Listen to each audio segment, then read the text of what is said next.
Hi friends, my name is Neil and I'm going to be your instructor for this course. Did you know that the onboarding experience of an employee largely determines his overall satisfaction and loyalty to the organization? Let's take the example of an employee, a mid-level manager who has decided to join a new organization.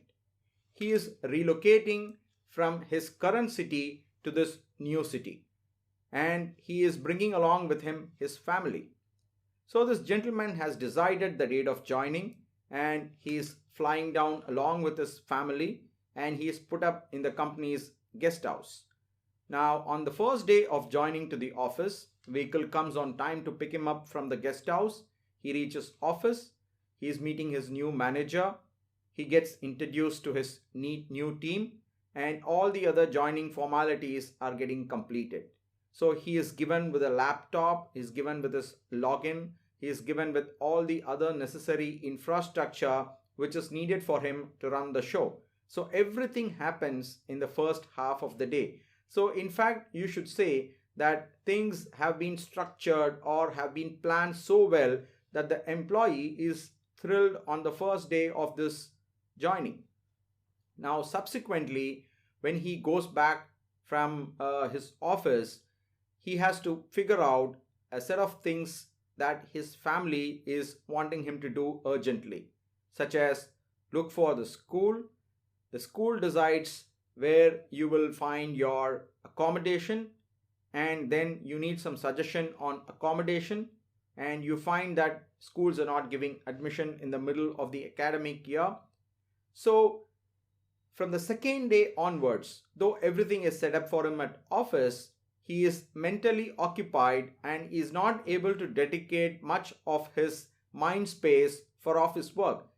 Whoever he meets in the office, he constantly tries to find out about the city, about the schools, the preferences of schools that they have, what are the criteria that they use to select the schools. He's trying to find out localities where he would be able to get the best deals for rentals, and so he is mentally occupied with all these things. Company is certainly very courteous and helpful to him in a manner that they are able to provide him a cab in the evening hours so that the cab is at his disposal. He can go and figure out various properties and he can meet people such as the school principals and correspondents to get the admission. They in fact also liberally allow him to go on a single day a little early so that he can do all this house hunting and school hunting. Unfortunately, that's not sufficient. So, after around 2 weeks of hard effort trying to figure out all these things, he is still not decided the school, he is still not decided his house. And in these 2 weeks in office, the team has already made an impression about this employee. A first impression about his engagement has been already cast in the organization. People have already started talking about the fact that he is not so engaged at work. Is he a wrong hire on the first place? Because most of the times he is on the phone with his family, and if at all he is not doing that, he is browsing his phone to look for schools and other stuff like that. So the whole experience for this employee at the end of 2 weeks is regretful. He made the right decision to join a good company, but unfortunately, 2 weeks later, he's starting to regret if this decision was wrong. And overall experience is bad. So, what we are trying to narrate here is an emotional aspect of the whole process, the whole onboarding process, which HR professionals like you will have to take into consideration. Most often, we focus more on the functional aspect of the business, which is to say that are we doing the right things for the employee for him to be productive? Are we making sure that he gets all the gadgets and all the IT credentials on time so that he can kickstart and start delivering work? But unfortunately, for all of us, family comes before work.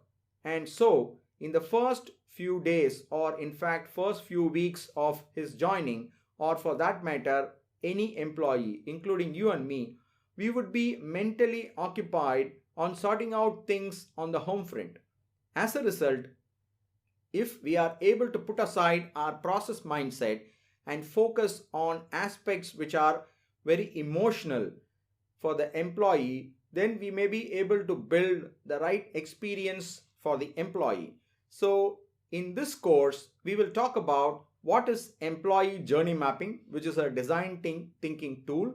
And in this tool, we will talk about aspects such as functional and emotional balancing, which can help you to balance certain aspects of functionality of the process and certain aspects of emotional connect that the employee can build with the organization. As we move forward, you will create an end-to-end employee journey map, and in doing so, you will understand what are the various challenges and aspects that you will have to take care while creating a journey map, that is an employee journey map in your organization. As this is a design thinking tool, you will have a lot of opportunity to redesign your process, and in doing so, it can give huge lift to your employees' satisfaction and loyalty. So with this example, I would like to welcome you to this course.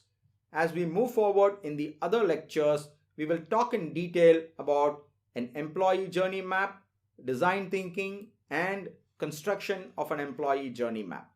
Thank you.